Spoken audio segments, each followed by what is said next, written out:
The thing is, like, well, I mean, I've talked to you about this before. We were definitely drunk. As good conversations we have. Yeah. But the way it is like when you talk, your voice resonates through your face and your head. It bounces right? back. Boom, boom. And it sounds like an your echo. ears are in your head, right? Are they?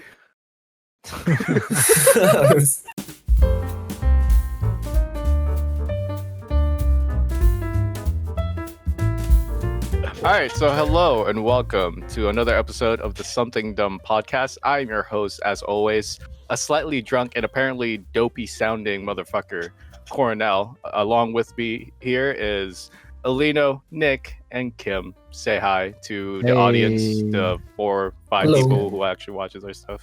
Yes, hello. Yes. Say hi to you guys later when you're listening to this. Literally. Oh no, I can't stand the 4 of the 8 resonate. views are ourselves. It's just looking back True. at our conversations. Yeah. It's okay. We'll get the fame. We'll That's get okay. We'll get to My internet kids will fame. like this in the future. Rome wasn't built in a day, you know? It That was is not. true. It was not.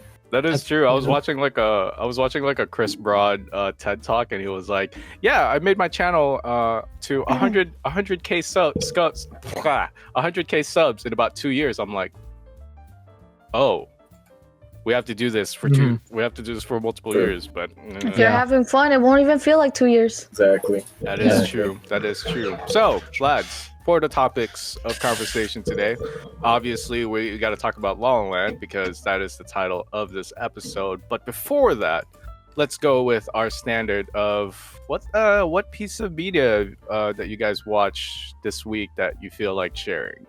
I'm changing it up compared to the other episodes because I feel like restricting it to movies is a little bit because a good amount of us are not just interested in films, but we like movies, music, YouTube videos, and all that bullshit. So, let's start with Alino. Alino, Okay.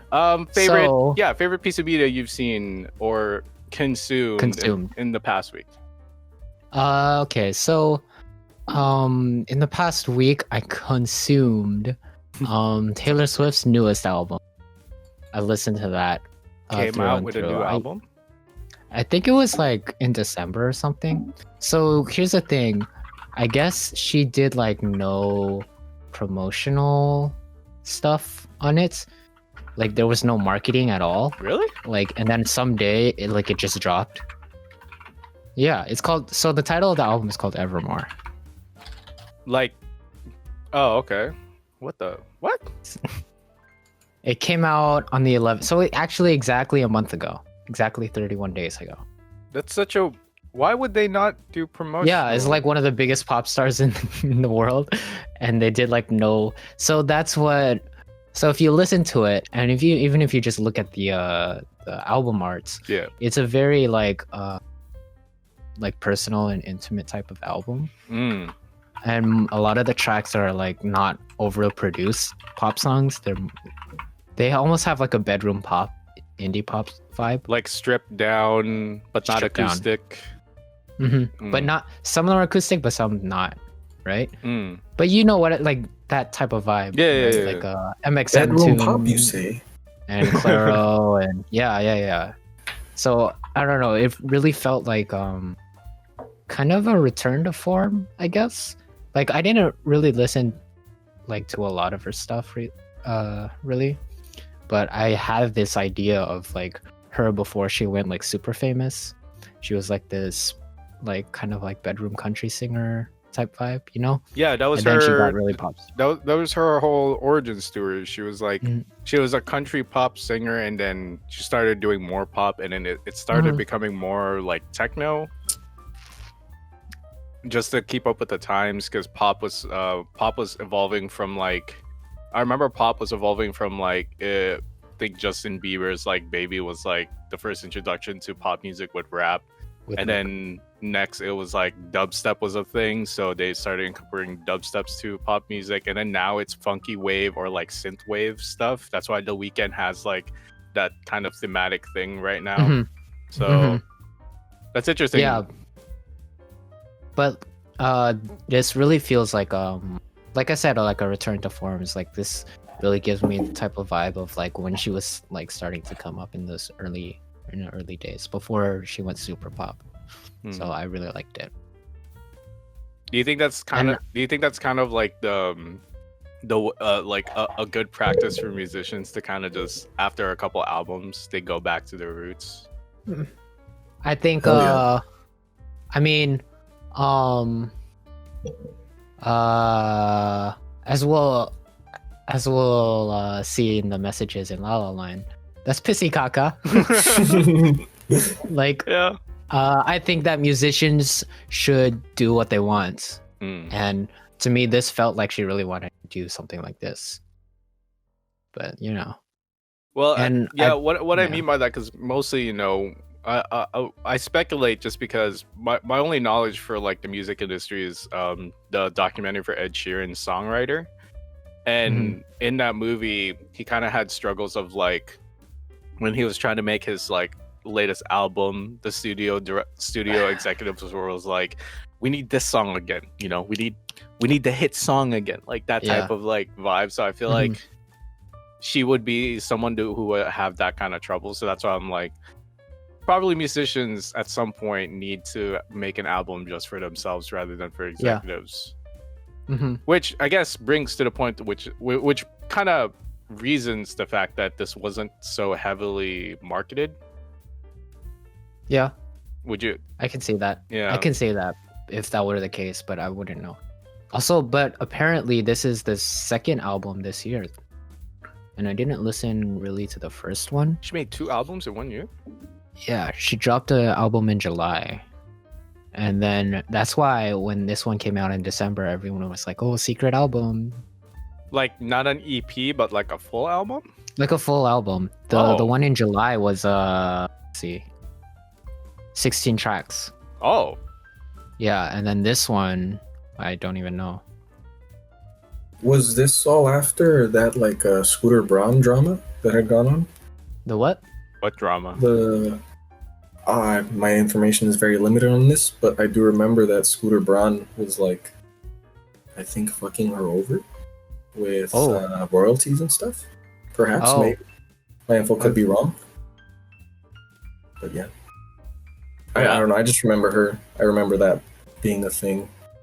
Like I said, I wasn't like a huge fan going into it. I just knew that it existed and it looked like something that I might like. So I listened to it. Nice. So and it was pretty good. Oh, this one was 15 track. She released like what is that, like 30, 31? Yeah, songs that's usually unheard of for like musicians to release multiple, because usually they'll do like an EP and then they'll include songs from the EP. Some of those. Yeah, and it'll carry over to the actual album they want to like release. So yeah, that's super weird. Nick, what about you? Favorite piece of media you've consumed in the past week? Like I said, doesn't have to be movies, could be TV shows, music, your favorite hentai artist. Oh, Friends, I did it again. What am I doing? Did you not? You forget? No. I did not forget. I binged Evangelion last week and watched. Yeah. Nice. Yeah, watched the end of Evangelion last night. Jeez Louise. Why does it always come back to Evangelion? I know, that's why. Lito didn't even do it this time. I mean, wait, what? That doesn't count as like a reference or anything. I've never seen it. It doesn't. You've never seen Evangelion? I don't know. I never really. You're in for a treat. Yeah. I don't know how I feel about recommending it to you because I think parts of me I was doesn't never a want to. mecha type of person. It goes beyond. I know it does. I think, but the whole idea that it is mecha has been like put me off for a while. Wait. And now that it's kind of like an older, what happened? Do you like Attack on Titan though? Because I haven't finished it. Those are flesh mechas. Technically, that's a mecha anime. Technically. I mean, I did like Gurren Lagann, and that is a mecha anime. Gurren Lagann's pretty good though. Gurren Lagann's pretty good. Yeah. And I think also it's just like, didn't you say that's one of your favorite animes? I did. No, it's just because like okay, the thing about me is like especially now like with so many HD quality videos, it's really hard for me to like just sit down and watch an older quality video or anime or show or movie. The thing is, I wasn't even super big on mechas particularly. I didn't like them, but like I wasn't particularly like a big fan either. But I saw like 90s anime style and I like it. So that's why I went to watch Neon Genesis, because it's like supposedly a classic, and then like it also has that art style, so that helps. And I like the art style. And it is also god tier. You guys watch how do you pronounce it? Eureka 7? Some shit like that. It's an anime too. I think it's mecha. I like that one. Okay, maybe I should just watch even how do you pronounce it? Evangelion. Yeah, maybe I should just watch it. I've already seen on like 2. Yeah, it's called. You don't have to. You should, so we can meme about it. Yeah. Yes. If you want to meme about it, go ahead. But to be honest, I don't love Evangelion that much. Man, you guys made it sound like it was like the hype. This guy's whack. Yeah, look, it's hype. It's hype as fuck. It's amazing for what it is. I have weird taste. I have weird taste. Okay. Have you watched the remake, Cornell? No, not yet. I'm hesitant to do so because I feel like I don't know.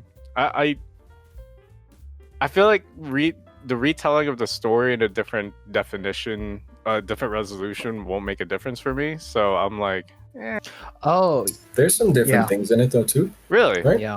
Like what? Yeah. So I mean, it is the HD and the like widescreen or whatever that they're doing, but they're also rewriting the story from beginning to end so that it's more thematically consistent. Because if you watch it, like the TV release, there's definitely a shift in tone, like halfway through or at a certain episode. Yeah, it was like totally flips. Yeah, I think it was like episode 14.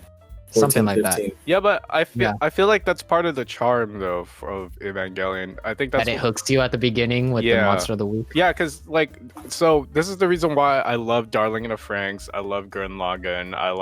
I like the older style 25 episode animes from back in the day because thematically they always change after 13.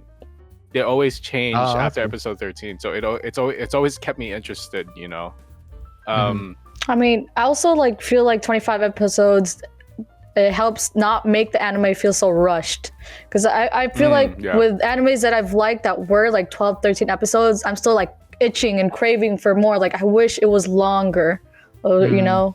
But sometimes I feel like it's just kind of rushed because they have like only 12 episodes. Well, that was more because fucking the anime industry is like they like to go on a quarterly system. So like, 3 months, 12 episodes, then they move on to fall, then winter, and then spring, and then summer. Like that's because it fits that window for like release schedules. But I do agree though, like possibly one of the best like formats for anime is definitely a 25 episode. Like Flames of Recca had the same thing. Again, that's why I love that anime, not just for nostalgia's sake, but because it was like here first 13 episodes is the introduction to all the characters in the world, and then the second episode is something entirely different but revolving around the characters that was just introduced. So yeah, but still, I mean, Evangelion, god, that's such a ride though. It was. Right. Jeez Louise. No, like what you were saying about it being or like animes feeling rushed. I'm pretty sure the last 3 episodes of right? Oh yeah. That's more of a budgetary thing though. Oh, okay. Yeah, that was the story of the whole thing, right? Like the budget ran out. Yeah, they ran out of budget for the last 2 episodes, so they kind of recycled a lot of clips too. Yeah. And did a very different, like, very abstract, like, animation style. Yeah. You did it. Yeah. You did it, Shinji. You did it. I know. You did it. Yeah. All right. Kim, what about you? Favorite piece of media you consumed in the past week? And like I said, it could be anything. I mean, I'm not sure if it's my favorite, but it is the only thing, like the only two shows I've been watching the past 2 weeks. I'm not saying I was, hell bent on watching these shows. It's just like, I need something easy, quick, not too serious to watch. So I watched Cobra Kai.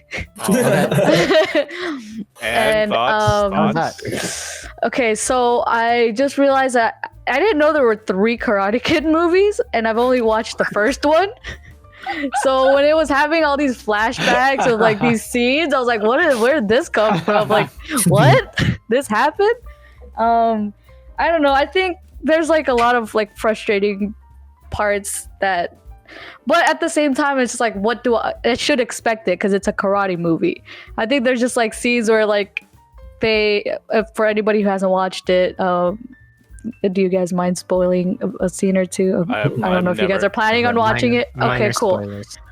But like there's scenes where high school students go and have this like fucking fight, like a serious fight in school, and I'm just like, that can't be real. But at the same time, karate kids that are bullies aren't real either. So yeah.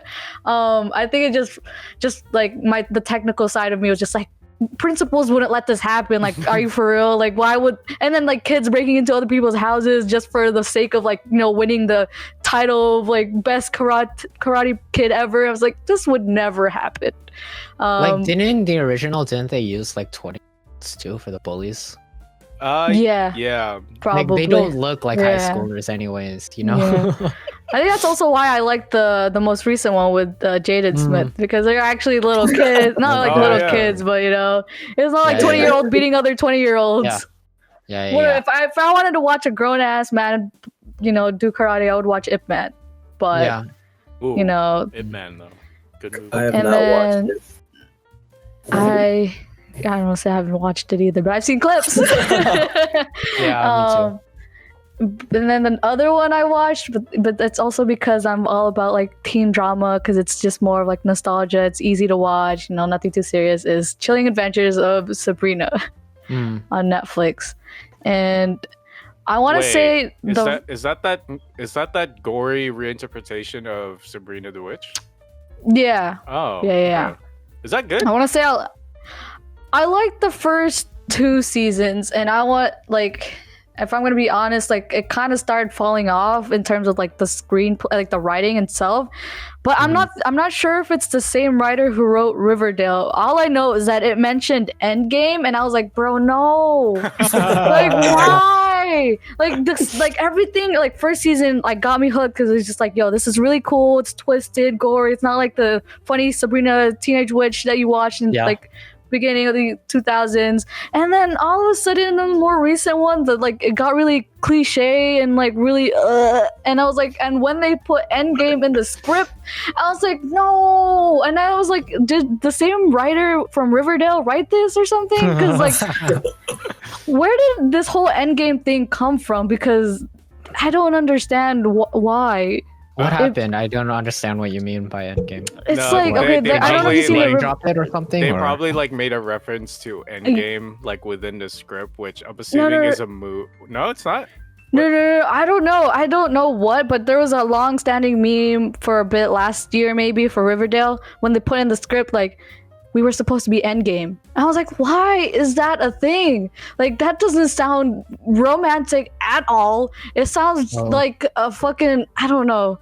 Oh, but are they like hyping up their own show or something in the show? Or like, I don't know, but just like the script itself, it's like, okay, if, like, just that line, we're supposed to be Endgame. Like, what is, it doesn't make any sense. It just sounds real cheesy to a point where like, are you serious? Like, why use that line? Wait. But like they used so it wasn't a direct reference to the Marvel movie?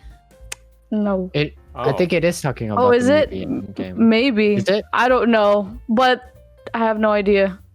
But it was just like cringe. It was cringe to like the max. And I was like, no. You definitely don't want to be cringe, especially in like a teen drama. Well, I mean, teen dramas have always had like that pattern of like trying to appease to the audience by relating it to like current events. So that I guess that's true. That might possibly be like, wait, when did maybe the execution just wasn't there. When did that series come out? Maybe you're just not a teen. That's true. Maybe I shouldn't be watching the. It was like, this is not your demographic. That's true. I can't complain. It wasn't meant for me. I'm sure all the high school students were like squealing in their room when they heard that script. Oh my god! But yeah, those are this is an end game. Oh my god! Yeah, exactly. But those are pretty much the only 2 shows I've been watching so far. Okay. I know I should probably watch better stuff, but Dude, don't. It's okay. You know what? I'm too stressed. I was gonna come in here and not even say anything because literally most of the stuff I watch on the daily are YouTube videos. So I think probably the only thing that I can say that to promote for like watching any kind of media I consume that I can talk about is playthroughs of Ghost of Tsushima. I don't know if you guys heard of that game. So so I follow this one streamer. Her name is Gab Smolders. It's like Jacksepticeye's girlfriend or something, and she did a series for Ghost of Tsushima. And I'm like, obviously, I'm a slut for Japan. And it's set in feudal Japan, and you know I don't have a PlayStation, so the only way I can consume the story is through playthroughs, and it's pretty good. It's surprisingly enticing. I don't know why. I don't know if it's because like they've set the setting for the game properly to where it feels like feudal Japan, like down from like their enemies as Mongolians and all the other shit, and having like the samurai code. So like embedded onto like the main character because the main character is a samurai. But yeah, I don't know. It's a really good story. I'm just watching through like all the stories and stuff, and probably if you have a PlayStation, definitely play that game along with other exclusive, because I know Sony has been doing really good with their exclusive games on their console. And probably another one would be Jorner's theme from JoJo's Bizarre Adventure Part 5. I was telling before the podcast that I spent like an hour or 2 on Overwatch with looping just that theme. So look, man, it I don't know what it is. I don't know if it's because I tied the music so much to all the awesome scenes that happen in JoJo, but every time I hear that tune, I'm just like, Aviva Defchi, let's go. I was like, let's go. Wait, none of you guys watched Part 5. Damn it. I can't talk about JoJo here. It's on the list. JoJo's on the list, but yeah. Wait, can we do a JoJo? Can we do a podcast episode of like parts? Is that cool with everyone? Yeah. Yes. Although that'd be such a big commitment though, because JoJo's Bizarre Adventure can range from like 25 episodes to 40 episodes. So yeah, it's a weird series. So yeah, moving on. What were my topics again? I completely forgot. Oh right. So since the movie that we're reviewing for this episode of the podcast is a musical, right after I saw La La Land, I was kind of curious as to what you guys' favorite musicals are. Let's start with Kim this time, because dang it. I was like, I know he's gonna call me. I was like, fuck. You went last, but this time you're gonna go first. So yeah, favorite musical, and I think I put on the notes before we started recording was kind of like, why do you like that certain musical, and if there's any memorable songs that you can think of when you think of that movie, because that ties into one of my dislikes for La La Land. So go ahead. I'm sorry. Nick, I'm so sorry. Just kidding. I will always stand by this, and it's not because it's the best musical out there, but it's because I've watched it so many times and I just grew up watching it. I really like Ella Enchanted. 1, because Anne Hathaway. 2, Hot. Because Anne Hathaway. Hot. And then 3, because Anne Hathaway. Hot. But anyway, I don't know. It's just like as a kid. Well, I wasn't even that young. I think I was. When did it come out? What year did it come out? Shoot, maybe middle school. ish. Just having it was 2004 was the release date. No, I was in elementary school when I watched it. I don't know, it was just like a fun go-to musical. Sorry. And I never really watched musicals as a kid. I was like, what the fuck is a musical? When did High School Musical come out? Was it around this time? 2006? 5? If it did, let me Google it real quick. If it did, then that's probably why I started watching musicals, because of High School Musical. And I was just like, yo, I never knew that music and singing could be in a movie and that I would like it. 2006. Oh, okay. So it was after. Okay, but yeah, just Ella Enchanted has like that. I'm a huge fantasy romance and just teen rom-com type of person. So obviously I'd fall back to Ella Enchanted. And you know, I think the one memorable song is Find Me Somebody to Love. Is that the title of the song? Or Somebody to Love. I think you're the only one in this podcast right now. Oh God, nobody watched it. Okay, maybe I should stop referencing stuff because nobody knows what I'm talking about. No, but yeah, it's called Somebody to Love, the song.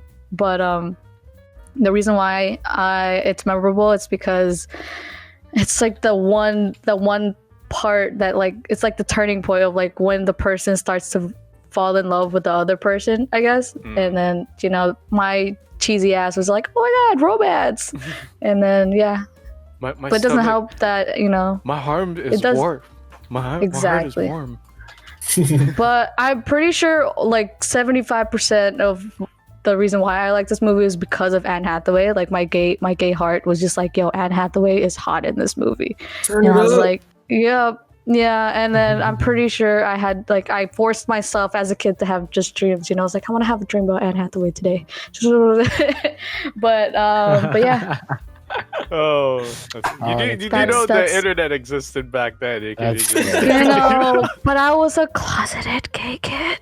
So you didn't just be searching up. You didn't have to be Anne out Hathaway of the closet. booty. You didn't have to be out of the closet to look at celebrity tits, man. I used to do it all the time. All right. I feel like there's like a level of a shame. Yeah. Shame. When you're a kid, like, but then when you grow up, it's like, who cares? Am I the only one who never had shame of like downloading porn through my PSP? Yeah. I shared a PSP. I would think I was the only one. I would think so. Yeah, especially I think especially because like we were talking about this last podcast, but it's like we were the generation growing up like technology. Yeah. So there was a computer room. Like we're on our computer in our room right now, but like growing up for us, there was like a computer room. Yeah, and everybody uses it. And then there's like, you know, our gaming consoles are over here and everyone use them. No privacy. So it's like there's that level. Yeah, exactly. So that there's this level of like public, like shared info. So you get public like, shame. Kind of. I just like the idea that a generation of our age had to look up porn to the family computer. Yeah. And then you forget to clear the history. Yeah. And then you start freaking out. Yeah. No, you don't forget. I actually was just freaking out because I didn't know how to clear it. I was like, oh my God, I just looked up naked boys. I was like, oh my God. Yo, I remember when we had like back in the Philippines, we had like a computer room like / office room, right? And my way of looking up porn when I was very young was just typing xxx.com. And when I did it, I started freaking out because it was a Windows 95 OS and I didn't know how to work. Oh wait, no, sorry. It was a Windows XP OS and I had no idea how to go around it. So every time I went on the computer, you could just see one of the URLs that was visited was xxx.com and I'm like, oh no. They're gonna know. What am I gonna do? And then no one talked to me about it, so I was chill. Is this a bit now? Every episode we just bring in porn somehow, and like. I mean, I said hentai like what in the first. That's true. Unprompted. Every episode. Look, that's your clap hentai. Look, I gotta talk about my favorite doujinshi artists, okay? Like Pochi or like YD. Come on, no, I'm just kidding. Boy, I love how Elena sold it. I hate that I know. right. Nick, what about you? Favorite musical? Why do you like them? And probably most memorable song out of that musical. Okay. La La Land is my favorite musical, but coming in at a close second, I think would be I've talked about it before. The Umbrellas of Cherbourg, Yeah. French one.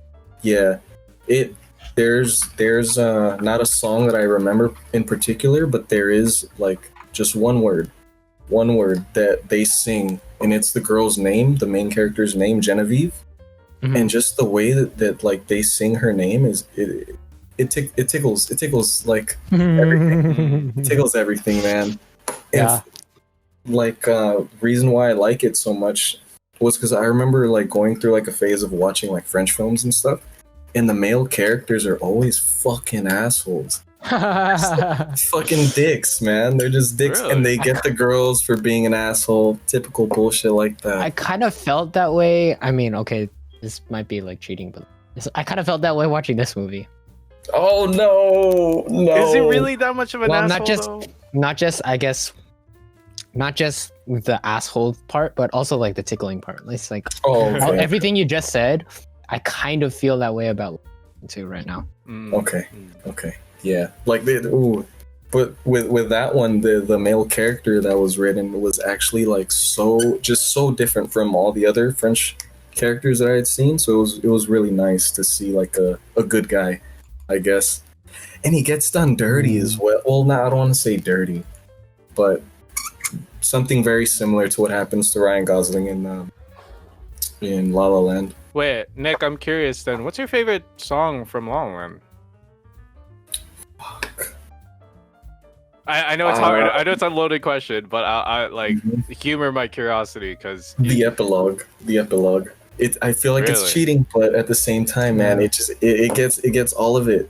Yeah, it's so beautifully. Like the epilogue and the scene as well. I think that's why I like it so much too. Yeah, I feel that. All right, Elena, what about you? Despite having a High School Musical 2 poster in your room. You're not gonna ask us about favorite music. So I haven't really seen a lot of music.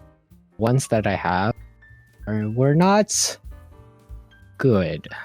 What do you mean? Wait. I saw Les Mis. You didn't like that one? The music, like the movie musical. Yeah, you didn't like the it? Music is the musicals performances and stuff are like, I don't know. It's they're not great. If you guys know the YouTube channel Sideways, he's like I think he's a music major or maybe not, but he does a lot of video essays talking about scores in music in movies, and he did like an hour-long video about things that are wrong with Les Mis, and they're actually it gets very detailed, like even going into like production troubles they had and stuff. But that was it wasn't the best, and people who like Les Mis the musical like apparently like don't like that movie either as a representation of it. So but like basically the gist of that being of why that went wrong was that they recorded all of their music like live on set.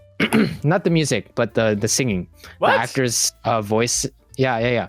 So when you see Anne Hathaway like crying in the boat and singing, that's actually her as she's singing it, as opposed to like something traditionally like La La Land, where they would record the music and the singing beforehand and then play it on set while they're filming, and they just lip sync to it. Wait, so perform to it. Is it just the vocals that they did that, or was it's just the vocals, and all of the actors had earpieces.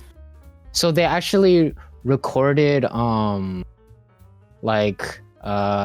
temporary what's it called? The songs they pre-recorded, just the instrumentals. They pre-recorded it, and then they gave all the actors earpieces, and they sang to that on set. So all of the sets were like closed, like sound sets. So they captured the actors singing as they performed on camera. Was it just to appease kind of just like the Broadway feel of it, or? Yeah, I think that's what they were going for. Is that if they did it that way, it would feel more authentic because they're actually doing it, as opposed to like just lip syncing or whatever. I mean, I can sympathize with that reason, but at the same time, I mean, obviously I've seen it, but didn't really notice it. But I'm not really that big on audio. But I feel like that would be a bad move, especially if it's like, especially there's so many wrong things about that. Yeah, you know, and makes it tough to edit too. Yeah, like you have to use the one take that you're using. You know. That's so weird. And then, like, the way they did it is they just recomposed, I guess, after. So they took the voice line, or they took the Wait, pause real quick. Yeah, his video wasn't working. Yeah, I don't know. Can you hear me? Yeah, we can hear you. What the fuck? I think your video just went out. Oh, okay, there you go. Now it's working. It's okay. I'll keep all that in. It doesn't really matter. Tight. But yeah, 2 weeks in a row. Let's go. It's okay. Sorry, Lino. Go ahead. But I guess they composed the music like after they recorded the voices. So the timing was very inconsistent. You know what I mean? Inconsistent. So like it was like the timing was up to the way the actor performed it. And another problem that they ran into was you know that scene that I was talking about where Anne Hathaway's crying in the boat? Yeah. So like when you're crying, you're basically like choking yourself, you know? Yeah. It's like that sensation of like not being able to breathe. Yeah. But when you're singing, that's all you need. That's what you need to do. That's the most important part is breathing. So like there's like a very real risk that she could have hurt herself apparently, but like she didn't. She's so good thing. Yeah. She's Anne Hathaway. She's amazing. So like, let's face it. Anyways, that was a whole tangent about a musical that I hated. Yeah, I was like, that wasn't your favorite musical. So what about a musical that I liked was High School Musical 2. It was one of my favorite musicals. But like, cause I don't really watch musicals. So what's your favorite song out of that set? My favorite song is "I Don't Dance." Hell yeah. all of them are bangers. Every single one. You can go to High School Musical 1 and 3, and they have good songs in them, but not like every single song is a fucking banger. In High School Musical 2, every single song, every single song. No, wait. I might have to argue High School Musical 1, wrong. sir. Wrong. What? No. Every song a banger in High School. High School Musical, the first one? Yeah, but the first one. one. In the second one. But the second one. The second one was when they went to like the vacation resort. It's the summer, yeah. It's the summer that's one. right.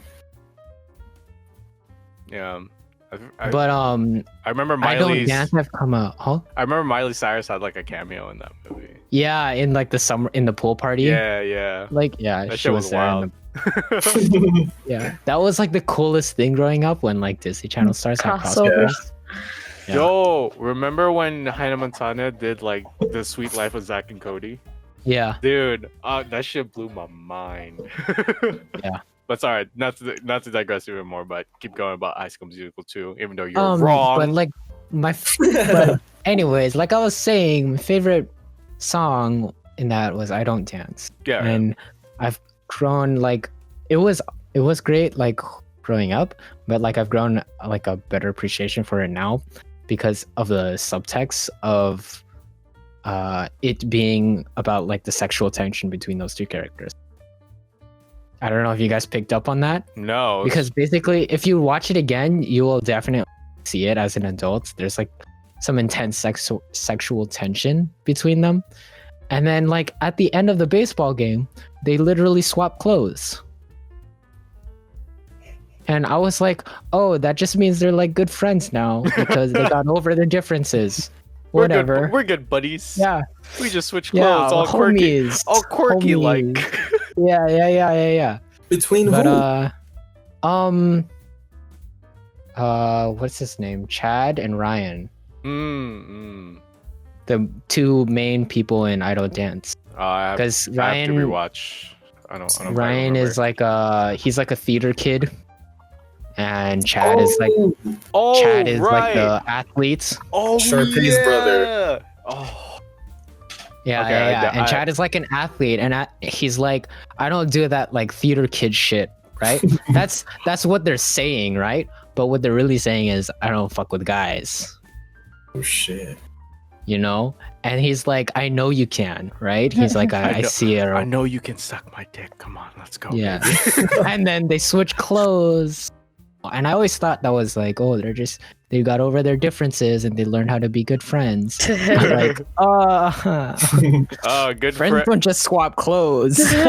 good friends is an understatement. Yeah. Damn. Yeah. Yeah, I'm gonna have to rewatch that because that's a very good film that I haven't seen in a long time. I usually stuck with High School Musical 1, which I guess would be my pick for favorite. Fuck. I don't know, dude. Like I growing up as like a choir kid, I've definitely had a love for musicals. You know, I remember seeing Little Shop of Horrors. I've seen the movie and went to like a presentation of it at the Long Beach Theater House. I forgot what it's called. Love that one. Love all the music for that one. I've seen Rent a couple times too. Grease is definitely up one there, but I think probably my favorite is Lion King. Does that okay? Yeah, that counts, right? That counts. That counts. Yeah, and totally, yeah. I don't know. I think it ties more into nostalgia than anything for my favoritism towards it because growing up, right? I've told this story I think off camera before, but back when I was growing up, the way my family got movies was we went to like this shady shopping center in the Philippines where they would sell pirated movies, where it's literally just like CD-ROMs where it's Chinese pirated like video cam taped in the theater type of like quality. And I had a copy of Lion King, and I remember so many times rewatching that film. And I think as a kid, I've seen it maybe like 50 times because back when I wanted to watch something, I would watch Lion King. And that's probably why. And obviously, like, my favorite song out of it is Hakuna Matata because Timon and Pumbaa is the best, you know. But I don't know, man. Like, anything else, like Grease Lightning from Grease is pretty good. Rent is probably the La Vie Boheme piece.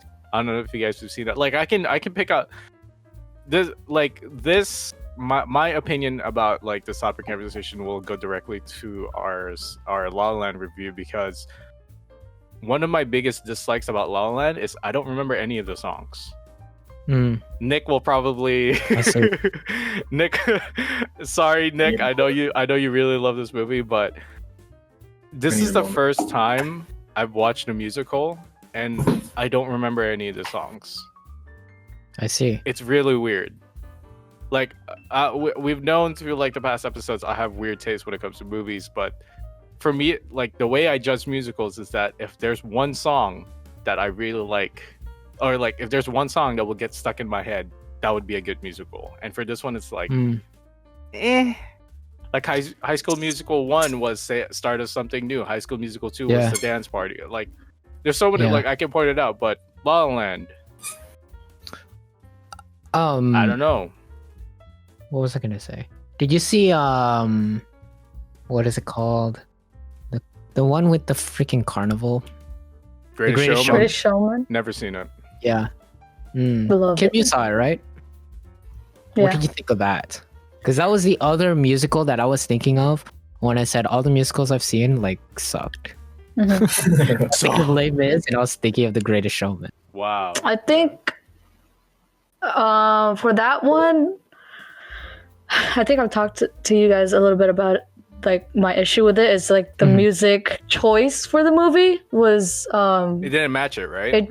It didn't match it, but I'm not sure if that's just like that's what they were going for, or anything like that. But for me, it's like when I'm watching a movie, music plays a huge role, and if it doesn't match, then in my head I'm just like, why does this movie feel off? Like, why am I not appreciating it or liking it as much as I should? Because everything else was great, but then, you know, the back of my head was like, this music doesn't sound like it should be in this movie. So like when they did that one scene where she sings up on stage, I forgot her name, but and then she sings like a pop song from like Pink or something. I'm just like, wait, you know, this movie, the scene is like, it's for the, I don't know what year, but then they're out here singing pop songs. And I was like, now I'm just having like this difference in my head. I was like, wait a minute, is this supposed to be like this? Or, you know, but yeah, I think like that was like the biggest issue that I had, but maybe it's just because like I don't know, maybe that was their intention to do it like that, but for me it just didn't flow right, or like it just didn't seem right. But yeah. That makes sense. All right, so since we've gone through our prerequisite topic conversations that I can think of when it comes to talking about this movie, let's actually talk about this movie. I know I've expressed some of my dislike, like my very minor nitpicky dislike about this movie, which is kind of just not really like having the songs are really not that memorable. I don't know if it's because there's not enough lyrics for it or anything like that. But let's start by talking about the movie, about things we do like about the movie. So let's start with Alino in this one, as to things you love about La La Land. I mean, so I think I saw it written in like reviews and stuff that this movie was like a love letter to Los Angeles and the film history. And like the history of Hollywood. They definitely delivered and on definitely that one. Right. Yeah, they definitely like there's like a celebration of the history of not just musicals in Hollywood, but like just films in general and the style, like Hollywood and the glamour. Hollywood glamour as its own entity. Yeah. So that was nice to see, and the really big like, so I wrote down in my notes is the word romantic, and so it is like a romance film, but like this movie was also like romantic in this like actual sense of the like word, like the definition of it is like fantastical, or like looking back on it with like rose-colored glasses, or like celebrating its like highlights and stuff. So that was nice, and I think it did a good job with like every kind of aspect of filmmaking to do that. Like you have like you know, the cinematography and lighting, and then you have all the musical pieces and even the costume design, and then the direction and editing and the performances. It's like every how do I say this? Aspect. It's like every aspect. So like everybody is firing on all cylinders in this movie to like deliver a great product, and I just love that. Like, and I think maybe it's just me as like kind of like music audio person, but like this movie really understood the importance of like film and sound, or music and sound in film. And like the director, I guess, was also his name is Damien Chazelle, was it?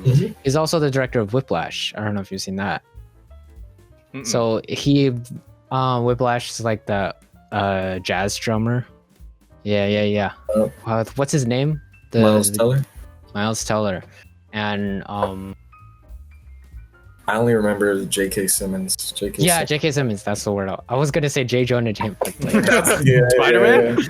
Yeah. But it's them too, right? And it's a jazz drummer. He's going to a music conservatory, and he joins it, and he's like studying music and studying jazz, right? And so like you get the sense that this guy is like really big jazz head, and really loves that style of music. But I saw, so I went onto YouTube, as I do after watching this movie, and I saw like a video about like how what's his name tells endings, and it's through like showing and like showing and like expressing through the actors' characters, like to convey like the sense of like how you're supposed to feel at the end. It's like in this movie, like the final two shots, actually I don't know if they're the final two shots, but like when they're looking at each other and they're both like lit in blue, and like there's this understanding of each other and like somewhat of a regret, but also like understanding. It's like somber understanding of like the fate that they were handed. Yeah. And I love that about this movie, is like it was able to convey so much emotion just from a performance and all this build up of all this character art. And you can also see that in like Whiplash too at the end when it's different movie, but like I really like that aspect of it. Okay. Moving on, let's have Nick, which is, as he's shown, or I don't know if we were recording at that time, but he's shown his there it is. His vinyl copy of the OST for La La Land. So Nick, tell us about what you do like about this film, because I feel like you can go on a lot. So please tell me your thoughts. I'm curious to what your thoughts are about this movie. One of my favorite scenes from La La Land, well, two scenes, is the way that they mirror the audition scenes. The first audition, and then when Emma Stone auditions the second time. Like the way they mirrored it, they shot it the same way. And it was so tight. It was so nice. Like after watching that part, or like watching it, I felt like, she made it. Like this is it. Like this is where the movie like takes a turn. It did. But that scene's definitely beautiful. In the planetarium. Oh yeah, when they were dancing through the stars. Yeah. Part of the reason why like I love, I guess, this movie in particular, but I guess musicals, you can break the rules. Like what a movie is supposed to, like reality and all that. Yeah, that was the world they set up, especially with the beginning scene where they were kind of just singing through like Interstate 5, I'm assuming, because I mean we live in California, and within that kind of like we live near that county, so we kind of know where it's at, and possibly, like I said, Alino said, it's a love letter to not only like Hollywood itself, but California and Los Angeles and stuff like that. So I not gonna lie, at first I was like, what the fuck, they're flying?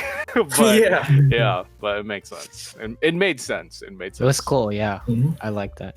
That like I don't know, I really enjoy when you do get that like sense of, how can I say it? The filmmaker broke the rules, and like it left me feeling like it wasn't just. Jesus, I'm blanking out, guys. You mentioned the audition, and I actually like how it's shot the same way, but like this film does pay a lot of homage and recreates a lot of shots. Like the Rebel with the cause shot when they're driving into the Griffith, and then they actually do it. That was cool. But I saw somebody made a point on YouTube too about like how when she's driving through town, I think she's driving back home or driving to work. She passes the theater. It's a closed theater. She's driving past the Rialto, and it says Rebel Without a Cause, and that's when she's like looking forward to that, right? And then when next time we see that, she's passing by and it says closed, and like their relationship's kind of taking a dip. Dumps. Yeah. And then the next time we see her driving in her car is when she's like driving back home, I guess. Yeah, and to it's parents. actually and it's actually framed on the opposite side of the car, so you don't actually see the theater, but it's like kind of meant to be like it's like the same shot. You know what I mean? Yeah. But it's like on the other side and it's facing the other direction. So she's going literally the other direction of her dreams, you know? Jeez. Yeah. So I didn't actually even notice like that, but like at least the theater part I really noticed, and like the way they use the camera in this movie was really great. Yeah. They a lot of homage and recreate a lot of shots. Mm-hmm. I didn't even notice that audition. Yeah, it's so tight. It's so tight. Like I really enjoyed that they did that. Like I remember watching a video of the camera operator for the movie. Oh, they had when it's that piano scene, right? When in that montage of them like in their relationship, and it's like pan to I'm blanking on his name now. Fucking what's his name? Sebastian. Sebastian playing the piano, pan to Mia like dancing. Like kind of like responding to the piano tune, and then back and forth and back and forth. Yeah, I thought that was. Oh my gosh! I love that scene. It's so well done. So I don't know if you guys felt this way, but recently I watched Adventure Time, Distant Lands, Obsidian. Oh, so like the spin-off, right? The spin-off. So like they do special. Nick, did you watch Adventure Time? No. So like, well, I mean, you know what it is, right? So like, Distant Lands is like this post-series spin-off, and they do specials on the characters like after the show. Okay. And the most recent one was about Bubblegum and Marceline. Marceline is a bassist, and in the special, she notes that, we never get to dance with each other because you're always playing and I'm dancing to you. You know what I mean? Mm-hmm. And when I saw them like panning back and forth, I thought of that. But I'm sure that's just me, but like I should watch. That's what I thought of. Was there like a separation between them? Like that they don't dance? What do you mean? In Adventure Time? No, it's because she's the bassist, so she's playing. So she can't play and dance with Bubblegum. You know what I mean? It's the whole dichotomy of like a relationship where one's the performer and one's like the audience. You know. Mm-hmm. Before we digress even more, Kim. What topic are we on? Like things we like, or just things we like about things in general? Yeah. I don't know if it's what I like, but I don't know if you guys ever seen 500 Days of Summer. But I think once they started, popping out the seasons, I kind of had that like a sense of like, okay, seasons, something's. What did they start off with? Winter, Winter. something. Yeah. And then it goes into spring, and then once I saw that, I was like, okay, there's going to be a correlation between, the seasons and like not a downfall, but something's going to happen in the fall time because that's usually what's associated with. And I think I also I just had that sense of like 500 Days of Summer when I saw that. It wasn't anything bad, but I was just like, I had like a foreshadowing. It's like, okay, I kind of know where this story is going to go. But I mean, with every movie, not every, but like, there has to be some type of drama. But I was just like, okay, there's something coming. But that's not what I liked about the movie. I think I'm a huge color person, like color theories. That's like something that really catches my eye. And I think that's the one thing, like if there were ever any movies, like if you give me a bad movie and it just looks, the color theory is just there, I'll like it. And I think that's what I like about like Jojo Rabbit and Her and Moonlight and like just like those movies where the color theory is basically just as important as the plot itself and everything else. And while I know Cornell said that the music itself wasn't too memorable for him, I think the scenes were memorable enough for me to just, kind of have like, okay, I like this movie and I think it's going to be in the back of my head for some time, because like the scenes would pop and I was like, okay, that scene with her yellow dress and like the contrast between yellow and blue was just so memorable that I can already associate yellow, blue, any type of moonlight with La La Land, or but I kind of understand where, like what Cornell was talking about earlier, how some of the songs or the music aren't that memorable, but like, like I said, or like he said, there's not that many lyrics in the movies. But even with that, I think catchy tunes, like, I was singing this catchy tune that was in the movie earlier, and that was still pretty much memorable to me. And it'll always, I don't even remember what part of the movie that was played in. I know it played in the beginning, a little bit in the middle, and a little bit at the end. But you know how with movies they like to was it their love song, basically their thematic song for their relationship? Not that one. Which one? It was I think it was the beginning song. Yeah, like that one. Yeah. But I think I also just like that because, like I said, like the color theory in it, where she just wears a bunch of like popish yellow. It's like really like, what's the word? It's not like serious, it's not like it doesn't bring you down. It's like it's pleasing to the eye. Yeah. And then paired with the music, it's just like I just get this boost of energy. I'm just like, yeah, I really like this movie. I like what I'm watching right now. But as far as the story goes, I mean, I feel like it's typical romance musical that you'd see. Wait, is that typical? Is that plot typical nowadays? I don't. It's watch. A little. I don't watch a lot of romance. Yeah, same. I watched a lot of romance movies. I did like the take that I was expecting that they weren't going to go that route where they just end up together. So I like that take, that it gives them that sense of like, this is what our life could have been. But then it just brings you back to reality and just like, but that's not how life goes.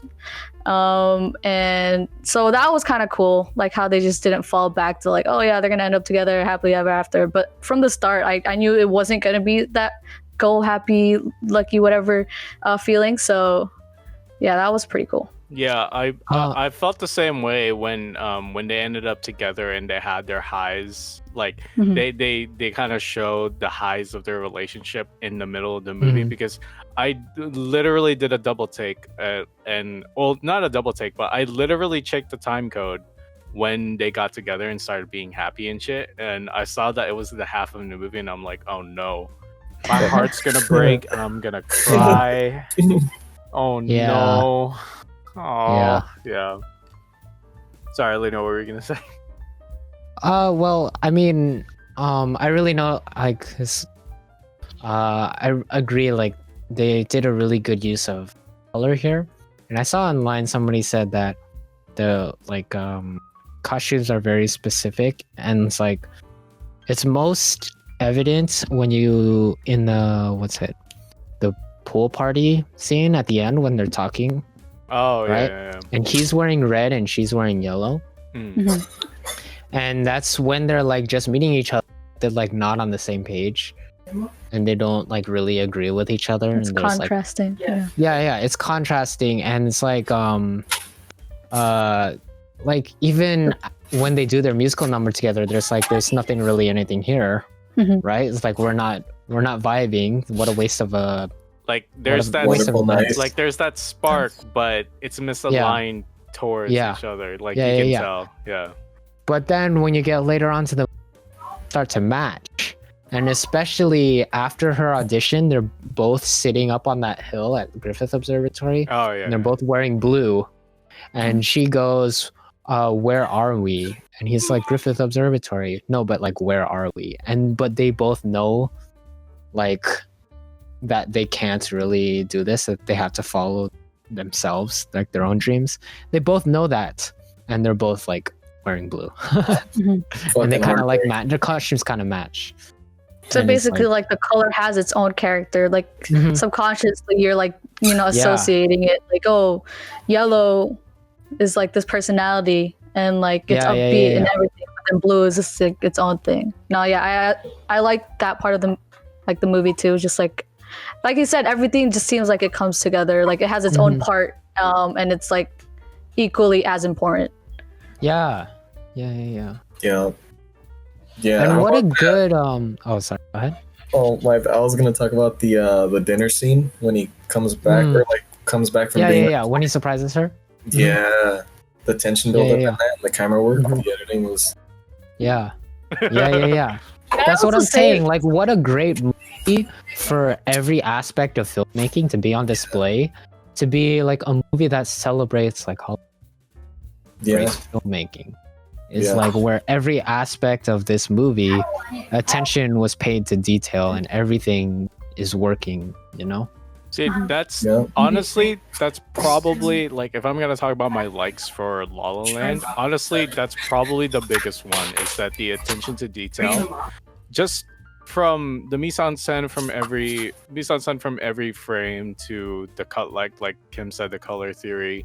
The music, as much as I shat on it earlier, like honestly, it's good. It's really good. Like, fuck. I remember while I was watching this film, one of the biggest takes I had was like, this is such a romantic message towards Hollywood, because there were so many techniques in old Hollywood films that they use, from like the cross dissolve to like the montages from one scene to the other, to like the circular dip to black, which they heavily use, to even like the actual anamorphic lenses that they use, where you can see the bend of lines per scene. I was like, this was shot on CinemaScope, sir. Yeah, CinemaScope, dude. You literally you took a modern plot, you took modern techniques, mixed it with old Hollywood tradition techniques, and you made it work. And it was amazing. And it was such an appropriate stylistic choice towards the story.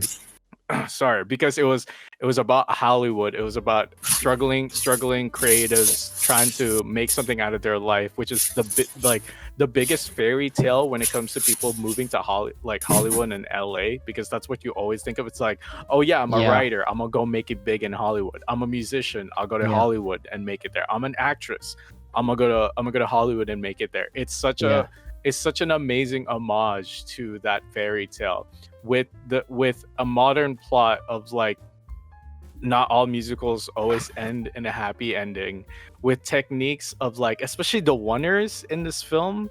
Every time dude, every oneer in like the musical sequences in this film, I was just like, wow, you not only did your homework, you composed it properly too. Like, you weren't just using CinemaScope for the shit of it. Like, you used it properly. Like, some of the scenes where some of the establishing shots, I remember she was going for an interview, and the shot was her getting out of the car, but it wasn't in the rule of thirds. It was the slot on the lower left, and you composed it exactly to what LA is known for, which is the mountains and like the palm trees. I was just like, wow, whoever shot list this clearly knows what Hollywood films look like, sound like, and feel like, and incorporated it to a modern movie. And it was such a nice thing to watch, because when you look at Casablanca or like any of the old school like Hollywood films, you see the techniques from there incorporated to a modern movie. And unless you're like either parodying it or like making a reference to it, like that's only way it worked. But they did it with the whole film, and I thought it was brilliant, you know. Like it was like the best thing for me out of this film was that the people who made this film know their shit about Hollywood's history and their films, and they somehow incorporated it with, you know, the very dark kind of like realistic turning points and growth and characters that a love story would happen nowadays, you know, because back then it was always happy endings. But, you know, that's not realistic, because that's that kind of like a piece of the fairy tales from back then. But now it's it appeases to the society of like more mature, more realistic, more logically based. Like our reasoning is not towards the blind faith, but to what real life actually is. It's weird to see realism to this point, but still use old Hollywood films, and it was brilliant. You know, like I could go on so like. Even to the colors, to montages, especially that ending scene where the way they differentiate the ending scene is by having it as sets of like like just to like make it different to real world, to even like the flying scene, the observatory, people flying to simulate people falling in love. You don't see that nowadays. You saw that in older films, but they did it because they know what kind of like timeline and environment they were going for, because it made sense for the story. And it was, I don't know, it's so good. I can't praise this movie enough. And I know there was that whole drama about like it could have won Best Picture, except like compared to Moonlight. So I have seen Moonlight. What do you think? I've seen Moonlight as well. I don't know, man. I don't know. Like on one end you have Moonlight, right? Greatest representation of what the struggles is to not only be a black person at the time, but to have, you know, kind of like internal feelings of being of kind of rediscovering who you are as not a heterosexual but as a homosexual. But yeah, it's through like the real life stories of what probably happened to someone going through that time at that time period. But on the other hand, probably one of the greatest homages to Hollywood films. Like, I don't know. It's a tough year, huh? Yeah, it was a real tough decision. I can see now why. So if you gun to your head, what would you pick then? Like, I understand you just watched La La Land, so like super fresh. So like try like account for like the recency bias or whatever. But like, gun to your head, what would you pick? I'd still pick Moonlight. You think? Honestly, because how do I say this? Like they did a formula that they did this whole romanticized vision of Hollywood and a love story within it. But at the same time, not a lot of movies were exploring those. Not a lot of movies were exploring those themes that Moonlight did. You know. Because at like kind of like films never explored those themes before, especially in that kind of like setting, and it was really good. Like they expressed them. That movie expressed the themes so well, and even all the way to the ending where it's just like the resolution was just like a few years after when they meet again and kind of just have this heavy talk and kind of reconcile, but not really, but they did reconcile. You don't see that in films nowadays, so yeah, I still have to give it to Moonlight. What's a film that has really good color theory? I can't. Any of like the Grand Budapest Hotel director, was it? And Budapest. Wes Anderson. Yeah, but I guess, I don't know. It's kind of hard. It's kind of hard to point him as like a good color theorist, just because his whole thing is about leaving his personal mark on films, and I feel like that's his biggest like positive character trait when it comes to his movies.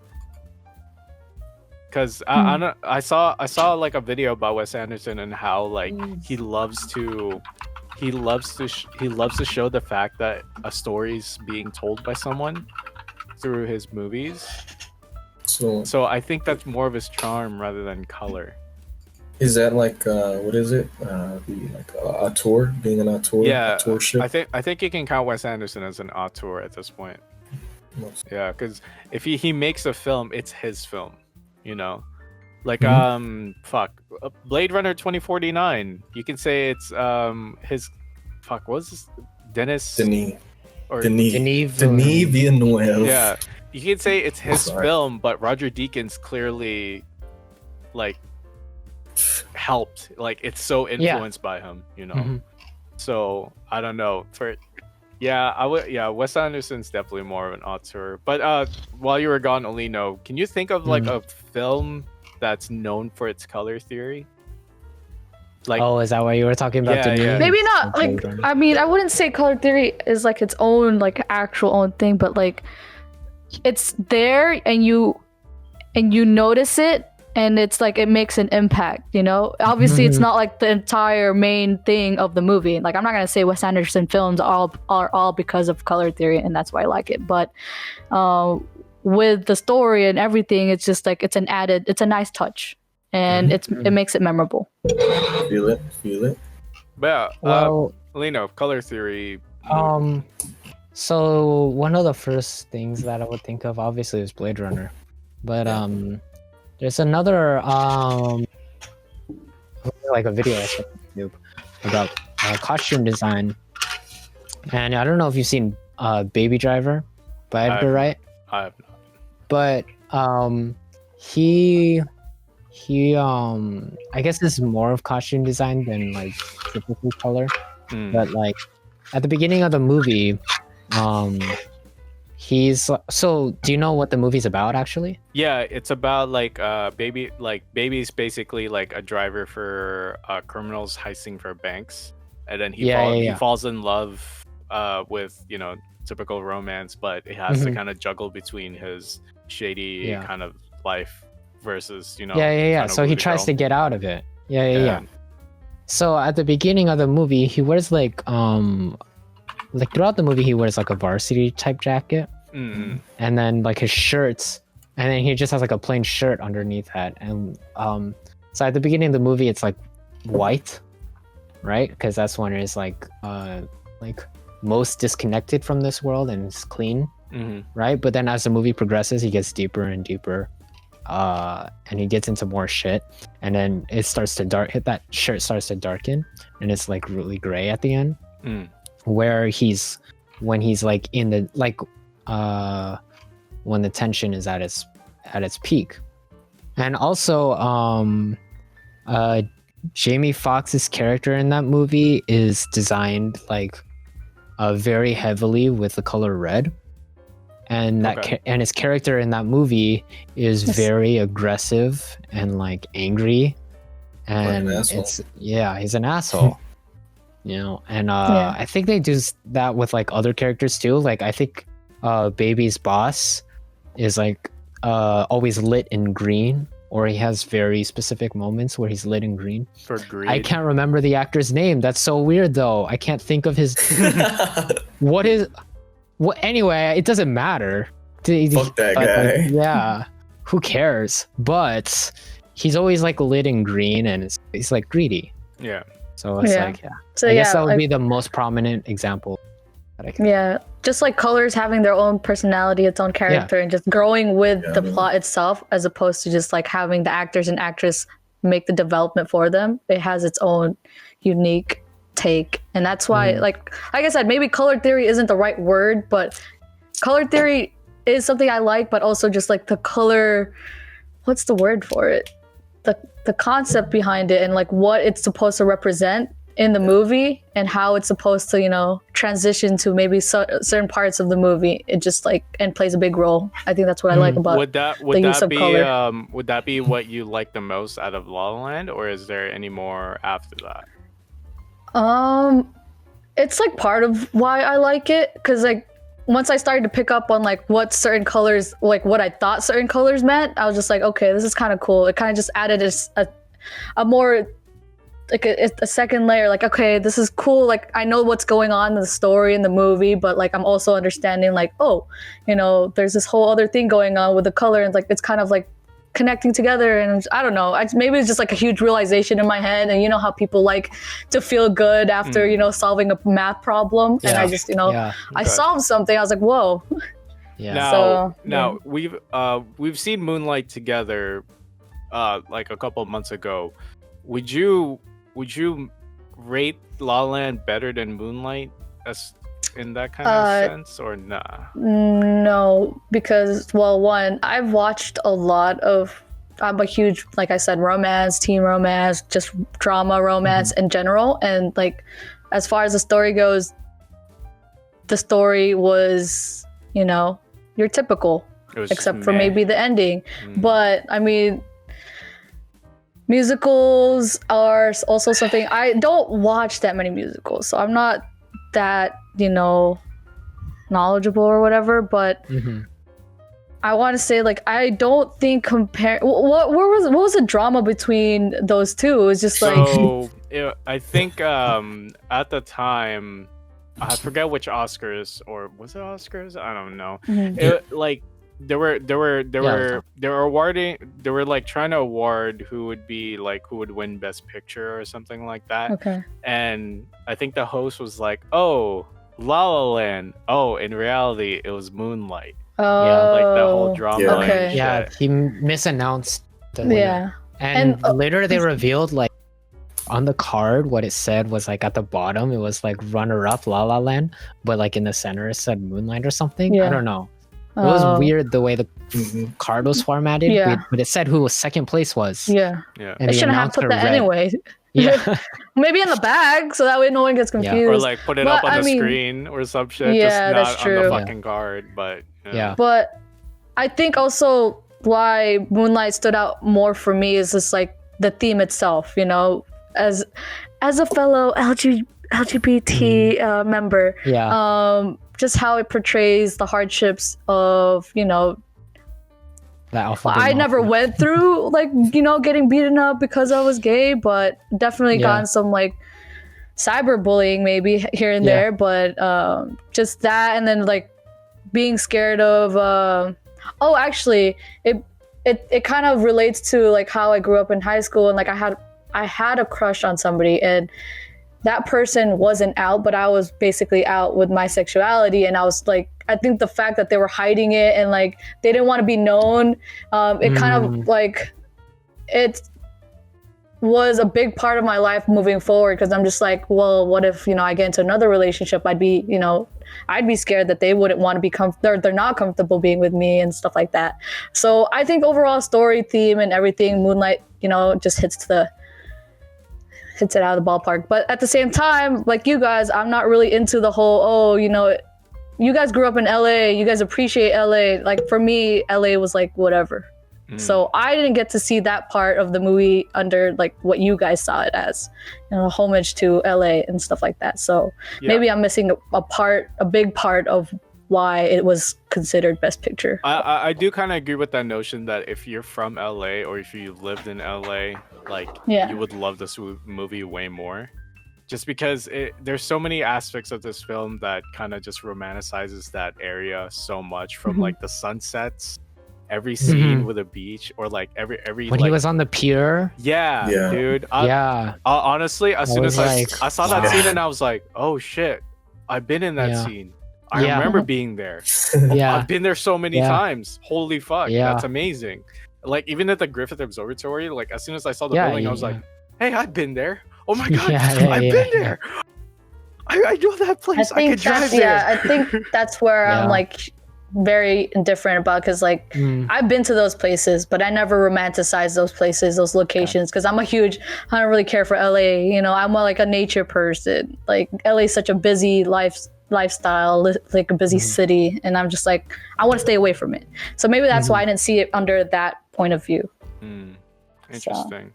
Yeah, I get where you're coming from, because I'm definitely the type of person who romanticizes LA just because I used to live there, and I don't like, maybe it's because I grew up in such a rural area back in the Philippines, but the city life for me when I did live there was just amazing to me. Like I'd walk everywhere, I'd walk anywhere, and I'd be at the place that I want. Not like, I don't need any cars. I could just take the metro from like, I would take like I'd take the 91 metro bus from Glendale to Burbank, and I'd be there, and I'd see like the skyline from there. Or I'd take the 101 from Glendale, and I'd be at Hollywood Boulevard. Like there's so much, like it definitely nostalgia plays so much more for this film.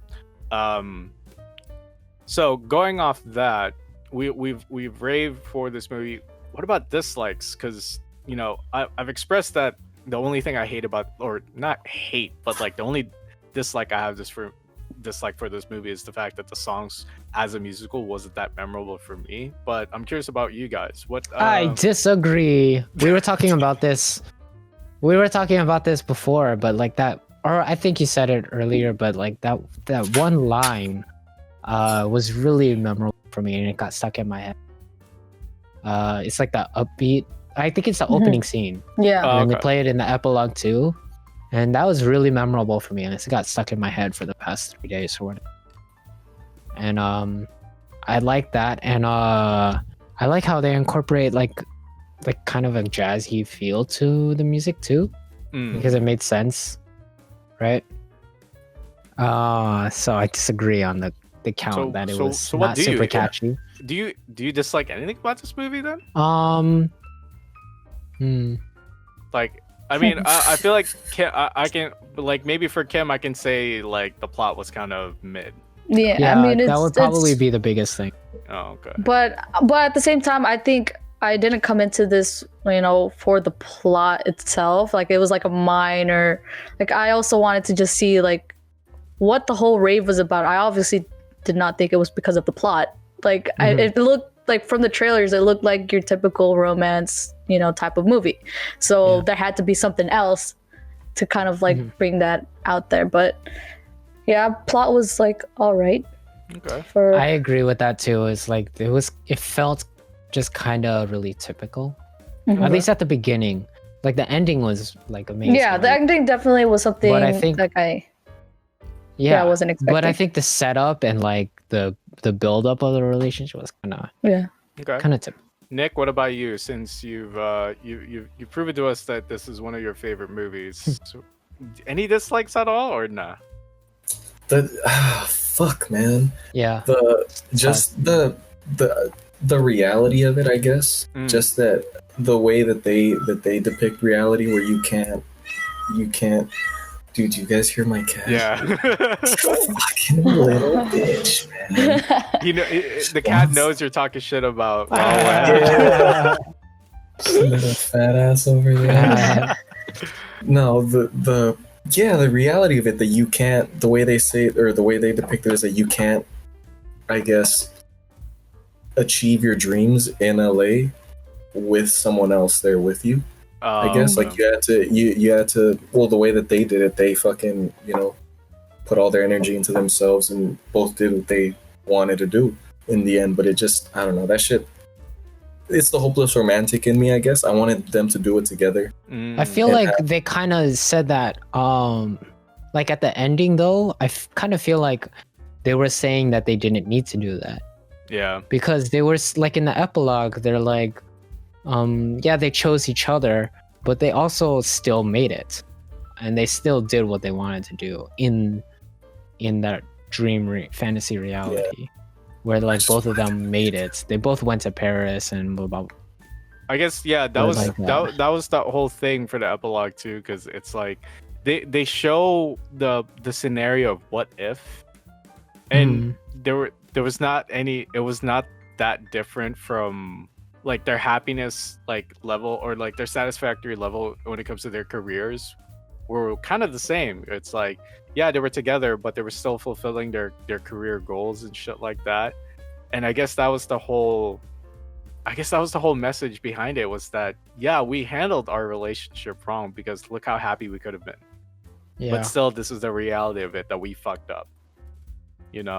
So yeah, I get like it's like the whole reality of like you want to see them, you want to you want to see them get together because it's such a good pair of characters, but at the same time the direction they went, where it was kind of like it meant for you to, I guess it was meant for the audience to kind of just like sympathize and relate to that heartbreak of like, wow, this is an example of wrong decisions made by a couple, and look how happy they could have been if they made the right ones. And it's just a message of all like, well, life isn't always about life was never about always making the right decisions, and these are the hands that we were dealt with, and this is our realities now.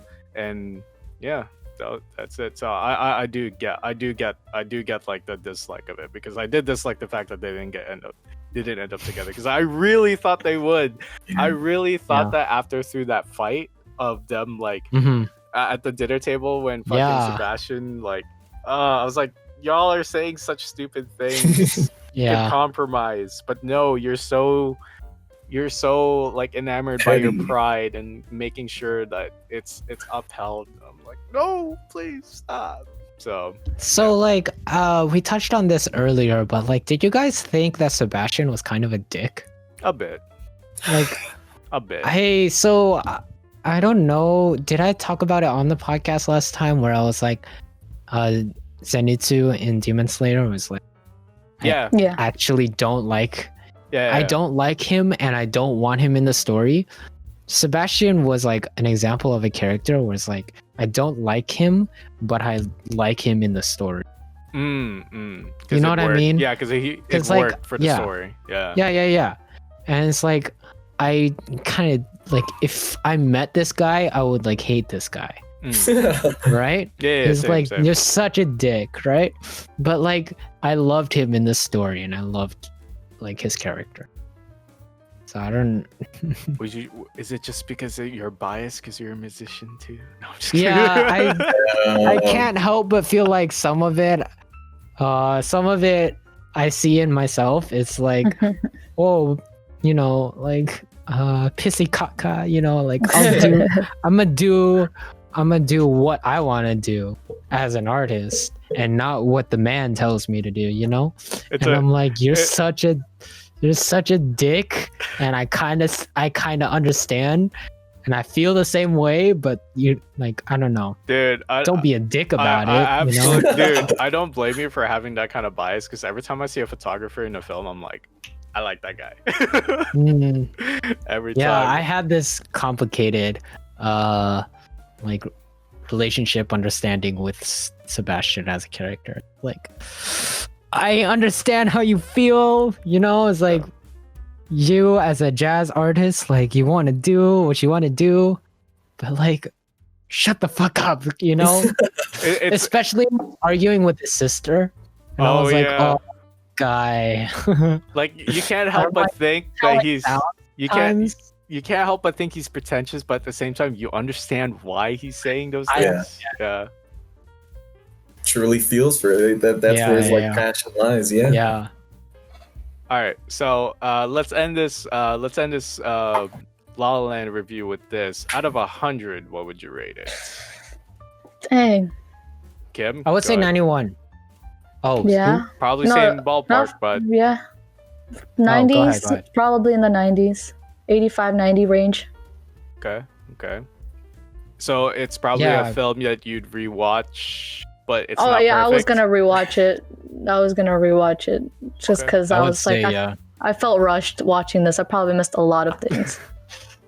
Well, you like 30 minutes, or what was it? Like, no, well, however long the movie was, that's when 3 hours. The movie was 2 hours ago, or 2 hours long, so 3 hours ago. Yeah.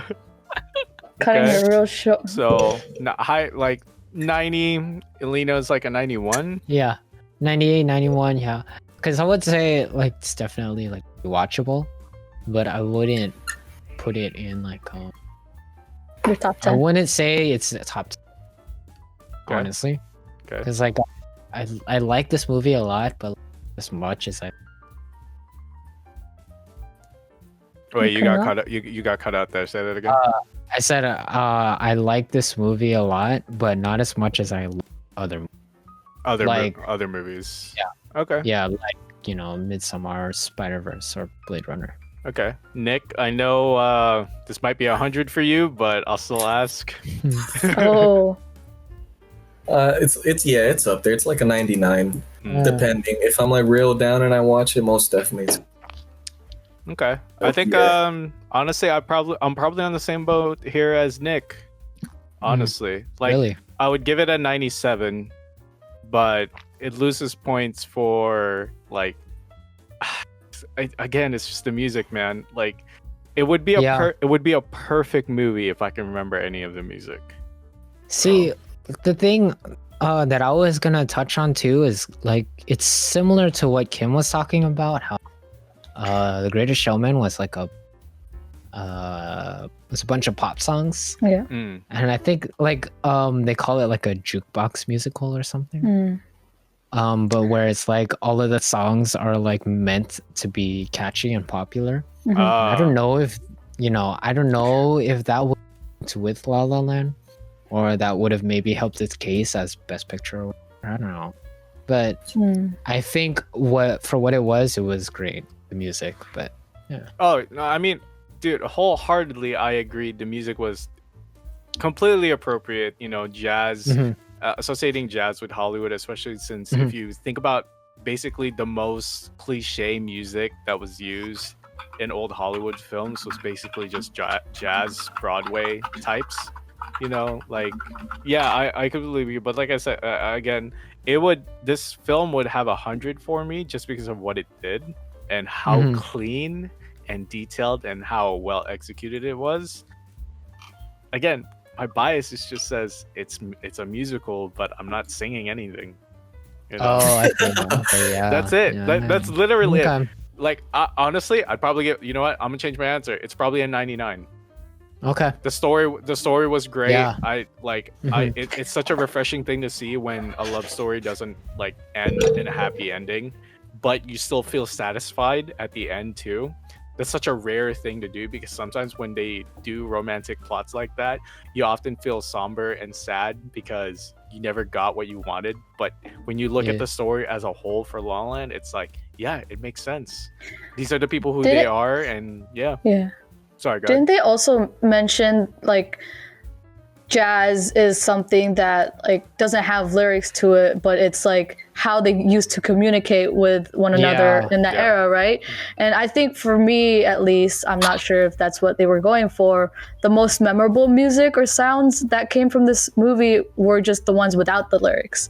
And I want to say lines, right? And I think that's what jazz, or what they want to portray jazz as, you know. It's not just the lyrics, or it's not always about the lyrics in the music or in a song, but especially with jazz, it's mostly just like the uniqueness of like the sounds and like, you know, the composition and everything, and how it can have its own, it's always different every time. It's always ever evolving, always changing, always rewritten. It's a different every night. And now I'm thinking about it, but I'm not sure if it was like this in the movie. Maybe you guys know, but was that song, The City of Stars, was it always like changing, or did it change in any way? Or you're talking whatever? about the slow song. There's the theme, slow right? one. The slow one. Yeah, I don't know, but that would be interesting to. Yeah, I was thinking like maybe like a few pitches, like different pitches here and there. Yeah. I mean, they added lyrics to it, but then they used it at the end too, and it did evolve.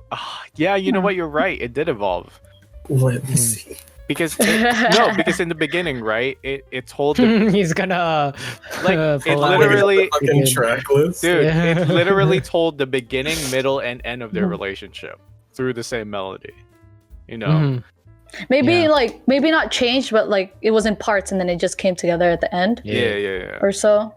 Yeah, so there is a City of Stars and a City of Stars humming. Wow. They do hum it. Okay. Yeah, no, again, only reason why it's not 100, my biases. That's pretty much it. Like literally only reason why. It would have been 100 if I didn't have the film background that I have. Just like the nostalgia part of my brain when it comes to musicals, like it would have been a perfect movie except for that part, you know. But yeah, I see so biased. I fucking love this music, man. Look. Okay, I probably have to rewatch it. This is coming from a guy who gives 100 to Hot Tub Time Machine. Hell yeah, let's go. All right. I give Hot Tub Time Machine 100, and it's a trash movie. That's like. Take my rating with a grain of salt, because the movies that I like that I give 100 are not good movies. I'm well aware they're not, but I still give them 100. You know, so nice. All right, lads. I think that's an episode right there. So thank you for watching the Something Dumb podcast. I know it's very exhausting talking about movies for so long. We have such hard job. Oh my god. We have to talk about things we're so passionate about. I don't know about passionate, but okay. I'm not a film major. Yeah, well, you have a certain degree of appreciation for films that you can speak about, which given the general audience, doesn't really have. So Yeah, you're pretty up there. So you're pretty good. You're chilling. Talking about color theory, let's go. Yeah, exactly. I'm not a film major, but I can talk about film theory. Acting like you didn't just talk like 40 minutes about one movie. I know. Okay. I'm average. No, average would be like, oh, it's Marvel. I like. All right, well, putting Endgame in the script. I know. Dude, you had such a rant about the fact that they put Endgame in the script. I just maybe it appeals to the teenage demographic, but. Like what you guys said, it's not. I'm not the target audience. Look, the fact that you can pick it out means that's already above average. Because most general audiences would not pick that up. So, or they would just be like, monkey brain. Whatever. Avenger. Okay, maybe we shouldn't make fun of the general audience because the general audience. Fuck them, I'm just kidding. All right. Well. Thank you for watching the Something Dumb podcast. Tune in next week we're watching Paprika, right? Or no? We are watching Paprika. Oh shit! Yeah, Paprika. I have not watched that. Ooh. Psychedelics. I do believe we're going to have a special guest that week. We're gonna have. Oh yeah, we're gonna have Christopher Diaz on. A proper weeb. A proper weeb. Yeah. Because I'm technically. I think you've played with Chris before, Kim. Yeah, we played Valorant with him. Yeah. What's his name? Dr. Stone, Oh, Necro, Yeah. Super Anime. He just joined the service. I do. That's Super Anime. Yeah, I am looking. I am week, looking forward to have because I'm considered more of a weeblet, like a tiny weeb compared to. I'll join I think we saw that a little bit at the beginning of. Yeah. Yeah. Of every episode. Yeah. Of every episode. Look, Yeah. I like to speak about anime as much as I can because it's a very new thing for me. It's a very new thing for me to dive in. All right. We can it's not a new thing. keep a counter of like how many episodes Cornell has gone without talking about it. True. I don't think that Or counter would hentai. Or hentai. All right, okay. Oh, Ending the man. episode. Tune in next Anyways. week for Paprika. We'll have special guests where a veteran weeb will actually talk about proper stuff. Super Or anime. was he confirmed? He did say yes. Did he? Yeah. Oh, he did say said it. it. Okay, all right. So tune in next week for the weeb episode. So with a veteran weeb. So Yeah. say goodbye, everyone. Peace out. Goodbye.